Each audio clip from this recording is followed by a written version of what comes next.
الحمد لله الذي خلق الإنسان وعلمه البيان وكرمه وفضله بالنطق على سائر الحيوان، والصلاة والسلام على رسول الإنس والجان وعلى آله وأصحابه الرضوان ومن تبعهم بإحسان.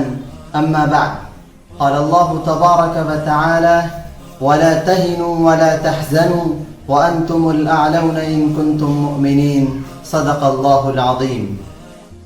صدر گرامی قدر علی وقار حضرات حکم، آج کی اس آن لائن مسابقتی ویڈیو میں میرا موضوع خطابت ہے شاعر مشرق علامہ اقبال کا یہ صداقت آگین شعر: آج بھی ہو جو براہیم کا ایمہ پیدا، آج بھی ہو جو براہیم کا ایمہ پیدا، آگ کر سکتی ہے انداز گلستہ پیدا. حضرات گرامی، اللہ رب العزت قرآن حکیم میں ارشاد فرماتا ہے: وَلَا تَهِنُوا وَلَا تَحْزَنُوا وَأَنْتُمُ الْأَعْلَوْنَ إِن كُنتُم مُؤْمِنِينَ.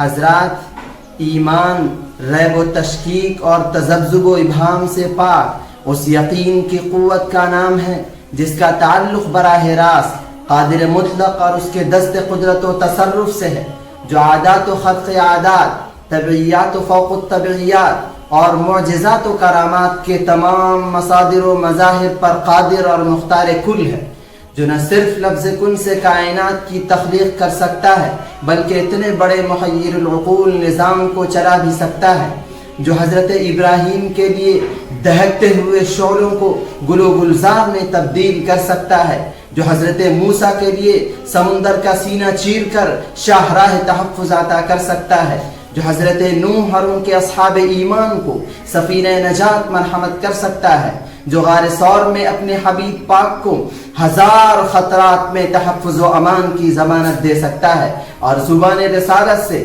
لا تحزن ان اللہ معنا کی صدا بلند کرا سکتا ہے، جو مقام بدر میں مٹھی بر اہل ایمان کے ذریعے کافروں کے عظیم لشکر کو نست و نابود کر سکتا ہے، جو اہل ایمان کے لیے دریاؤں اور سمندروں کو پایاب اور دشت و جبل کو پھولوں کی سیج بنا سکتا ہے. یہ ایمان کامل کے معجزات و کرامات نہیں تو اور کیا تھے؟ اسلامی تاریخ کے شاندار ادوار پلٹ کر دیکھ لیے جائیں، ایک نہیں صدہ واقعات ایسے ملیں گے جو کرشمے قدرت کا خاص مظہر اور منفرد نمونہ نظر آئیں گے. اس پس منظر میں علامہ اقبال کے اس شعر کی حقیقت سے بھلا کس کو انکار ہو سکتا ہے؟ ہاتھ ہے اللہ کا بندے مومن کا ہاتھ، ہاتھ ہے اللہ کا بندے مومن کا ہاتھ، غالب و کار آفرین کار کشا کار ساز. اگر مومن کامل ایمان و ایقان کے ساتھ میدان عمل میں قدم رکھتا ہے تو اس کا ہاتھ قادر مطلق کا ہاتھ اور اس کی منشا قادر مطلق کی رضا و منشا بن جاتی ہے. ایسا کیوں نہ ہو؟ خود اللہ رب العزت ارشاد فرماتا ہے: ان تنصروا اللہ ینصرکم ویثبت اقدامکم. اگر آج بھی ایمان و ایقان اور خود اعتمادی کی کیفیت پیدا ہو جائے تو آتش نمرود گل و گلزار کا نظارہ پیش کر سکتی ہے. وقت کے قیصر و کسریٰ کے تخت و تاج آج بھی اہل ایمان کے قدموں میں نچھاور ہو سکتے ہیں. بحر ظلمات کی چھاتی آج بھی اہل ایمان کے قدموں سے متزلزل ہو سکتی ہے، اور اہل ایمان کی نصرت و مدد کے لیے فرشتوں کے پر آج بھی آسمان کی بلندیوں سے اتر سکتے ہیں، کیونکہ مومن لولاکی ہے، اور اگر وہ صاحب ایمان ہے تو یہ کائنات اس کی میراث ہے.